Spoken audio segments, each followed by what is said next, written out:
viewers. So ngayong araw na to, nag-transfer tayo ng ownership ng sasakyan. So pumili nga tayo ng second hand na sasakyan. So gusto ko lang ikwento kung paano yung procedure or yung process ng transfer from Dubai plate to Sharjah plate, para hindi mahassle yung iba na makaka-experience. Kasi pag hindi nyo na-experience, may stress kayo, tulad nangyari sa akin ngayon, yung araw na to. Believe mo, from 8 o'clock in the morning, umalis ako sa bahay, hindi pa ako nag-breakfast. Anong oras na ngayon? Magpo-4 na, 3:45. So ikukwento ko kung paano yung procedure process na may makatulong sa mga kababayan natin na Sharjah visa ang kanilang mga visas. Yan.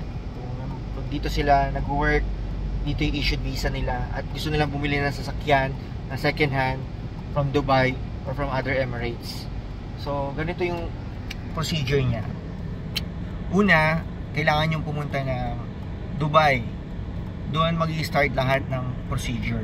Punta kayo ng Shamil Al Qusais ako pumunta. Tapos from there, ika-cancel na yung mulkiya. Okay, ika-cancel yung mulkiya. Then magbabayad kayo ng cancellation fee. I think nasa 520 siya, 520 dirhams. So it's up to you, it's up kay buyer seller kung sino ang magbabayad. Then after nyo mabayaran yon, surrender nyo yung plates sa kanila. Surrender nyo yung plates sa kanila. Then makukuha nyo yung hiyasa na tinatawag, o yung transfer certificate.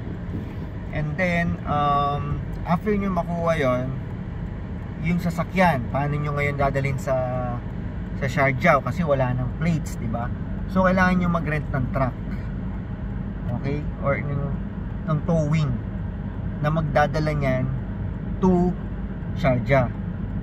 Okay, so from there dadalhin nyo dito sa Sharjah Auto Village. Okay, yung sasakyan idiretso nyo ngayon doon sa loob ng test bay. Kasi pagdating dito, kailangan nyong kumuha ng token. Ipapakita nyo yung transfer certificate doon sa gate, doon sa test bay bago kayo makapasok. Kuha kayo ng token, then ibababa yung sasakyan, then papasok nyo na doon sa test bay. Okay, then maghihintay na lang kayo, magbabayad kayo dito sa loob, o hintayin yung tamagin yung token number nyo. Then once done na yung sa testing way, magbabayad na kayo. Nasa 150 yung vehicle test. Pero kung gusto niyo na may computerized test, plus 100, so 250 or 255. And then after nyo babayaran yon, pupunta ka na naman sa reception para kumuha ng token para magbayad ng registration, yung TC na tinatawag na para sa TC, tama ba? Anong tawag doon sa TC na yan? So yung TC, yun yung traffic code. So ipapalitan nila yun from Dubai to Sharjah para magkaroon ka ng traffic code number. 100 dirhams yun, 100 dirhams. And then after mo mabayaran yung 100 dirhams na yun, basta meron ka ng insurance, vehicle insurance, pwede mo na siyang gawin through MOI, Ministry of Interior application, mobile application. Meron dong register vehicle. Doon na lang kayo pumunta kaysa mag smart services kayo dito. Kasi may additional pa yung bayad na sa 150 ata yung 175. So kung kayo na lang yon gagawa nyo, makakasave kayo ng ganong amount. Madali lang din naman. Pag na-tsempuhan nyo yung kabayan dito sa customer service, mas okay yun kasi syempre kadila, mas magkakaintindihan. So tutulungan din kayo ni ate kasi very helpful naman si ate. Siya rin yung nag-advise sa akin na mag MOI app na lang kaysa mag smart services, kasi nga may additional na payment. So yung Mulkia registration, plate numbers, yung mga plates, nasa 500 something yung binayaran ko lahat, 550 something ganyan. So malaki-laki din yung mga magagastos mo sa buying experience mo. Sa buying experience ko, sobrang daming bibilin. Insurance, yung cancellation dun sa Dubai. Buti na lang natiyan ako nung seller dun sa cancellation. Pero I think dapat seller yun no?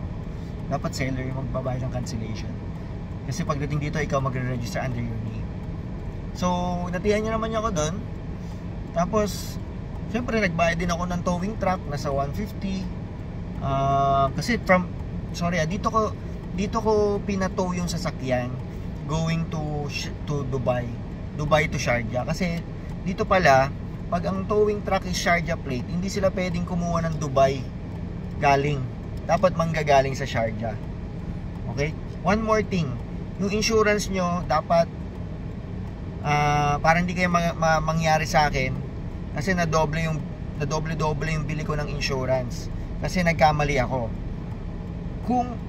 Kung i-register nyo sa Sharjah Emirates, dapat ang sasabihin nyo sa insurance nyo, ang Emirates is Sharjah, to be registered in Sharjah, hindi Dubai.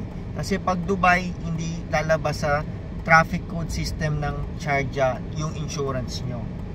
Tulad nangyari sa akin today, kasi hindi ko alam naman yung procedure from last week, na akala ko pwedeng ma-register sa Dubai dahil Dubai license ako, driving license. So hindi ko alam, sinabi ko sa insurance na to be registered in Dubai. So ngayon nagkaroon ako ng problema. Saturday ngayon, walang mga insurance company na bukas ang office. Sabi sa akin maghintay ako ng 2 days, which is on Monday. Hindi naman pwede yun, kasi may iiwan yung sasakyan ko dito. Walang plate number, walang Mulkia. Baka matoto. Hindi ko alam kung saan ako kukunin after. So yun na nga, to cut the story short, kailangan nakalagay talaga sa insurance policy mo na Sharjah Emirates ang registration. So ngayon na doble, bumili ako ng bago na insurance, which is mas mababa pa yung car value ngayon, which is no choice ako kaysa maghintay ako until Monday. And then i-refund, pwede naman i-refund yung nabayad ko dun sa isang insurance, pro rata. Anyway, weeks lang naman. So ngayon ganun na nga, after mo ngayon mabayaran na through MOI app lahat, yung registration ng sa Mulkia at saka yung sa plates, pupunta ka ngayon dun sa section ng mga plate numbers. Papakita mo yung Mulkia mo, yung bagong Mulkia, your Emirates ID. Okay?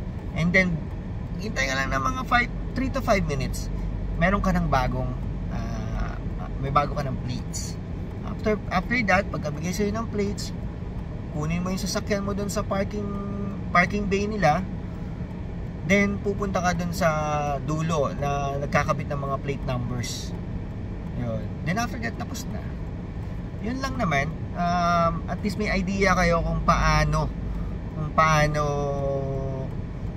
igagawin yung proseso ng Dubai plate to Sharjah plate registration ng sasakyan. So yun lang naman mga koys, gusto ko lang i-share para hindi kayo mahirapan tulad ko ngayon. Yun lang naman. Ciao.